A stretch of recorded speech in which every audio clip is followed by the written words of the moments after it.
Hello again, welcome back. This is Lieutenant Gaming 57.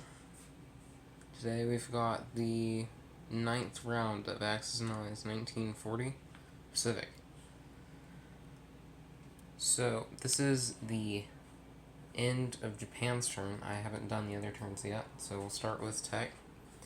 They advanced both missiles and nuclear energy, but did nothing else. They started a military base, and they started a minor factory. So we'll see what they do with that. So as you can see, they've got a bunch of transports everywhere. That's for a purpose. They took... Well, actually, I don't remember now because it's such a mess now. But they took the Gilbert Islands, they took Johnston Island, and they took New Britain for... There's a bonus. If they take a bunch of islands, then they get a bonus. So, they took Dutch New Guinea, because you can't have too much of New Guinea. And they also took out that fleet there that took out their cruiser and battleship, if you remember from last time. So, they went in for the revenge, and the Musashi, did what was expected of her. She exploded everything in sight.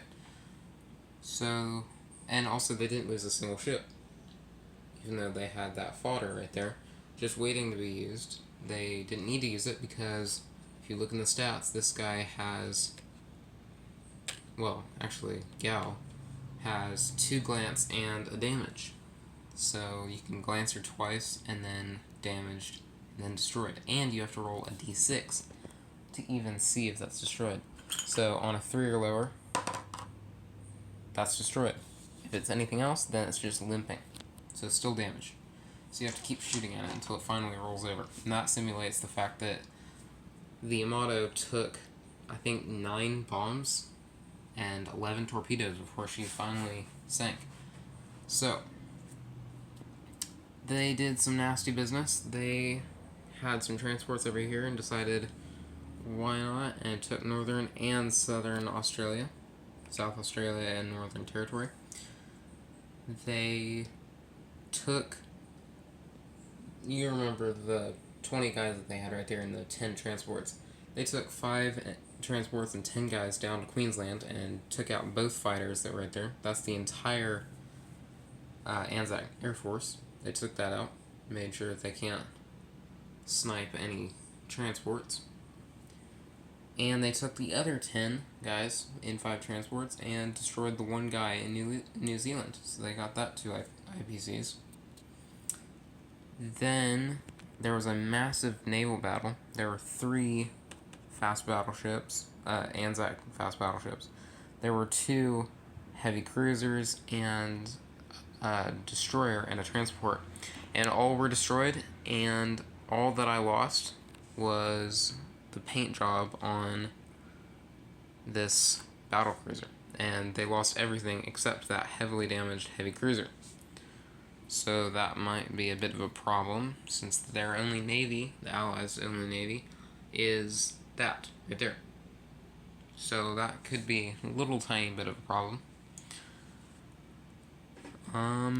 So Anzac is down to $4, I believe. Yeah, $4. 1, 2, no, $3, and then I don't know where the $4th is. I don't see it. Oh well, find it. So, that's it. That's the end of Japan's turn. They took the entire Air Force and moved it down to New Guinea. And they took 1 fighter to help in this battle, even though the Musashi had already dealt with it.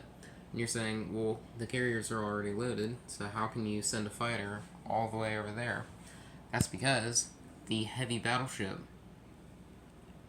can carry 1 fighter or 1 dive bomber. So that's pretty handy. I'll get back to you at the end of the Allies' collective turns.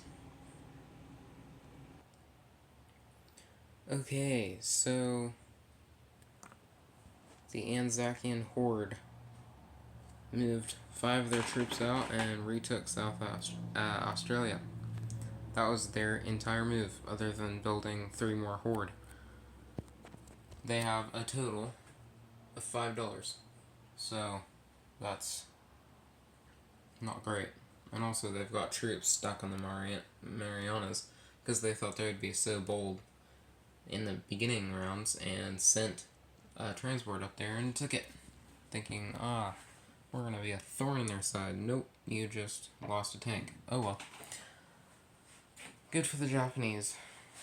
So the Allied turn consisted of China building a bunch of artillery, the US doing nothing whatsoever, because they thought about leaving, so they'd go 1, 2, 3,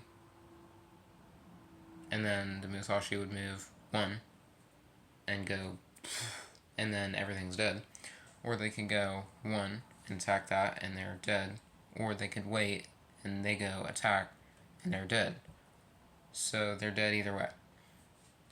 So they decided not to move at all. And the Indians, they built a bunch of guys, moved a bunch of guys. And that was it. They moved some guys over. They stayed there. They moved 6 guys over, built 4 guys, moved 5 guys over there. They like their guys. Also, they've got 1 tank division up here in Manchuria, and that's their entire mechanized force except for that car over there. And they've got troops over there. They didn't move because they were like, meh, you attack us. We're better on defense. So that's it. That's all the Allies did. And since this was such a short turn, I think I'm going to go ahead and do the 10th turn. No. Yeah, 10th turn. The 10th round in a moment. And then you can have 2 videos. So we shall see what they do with that. And if the horde will fall. Let me know what you guys think down in the comments. Please like and subscribe. Have a nice day.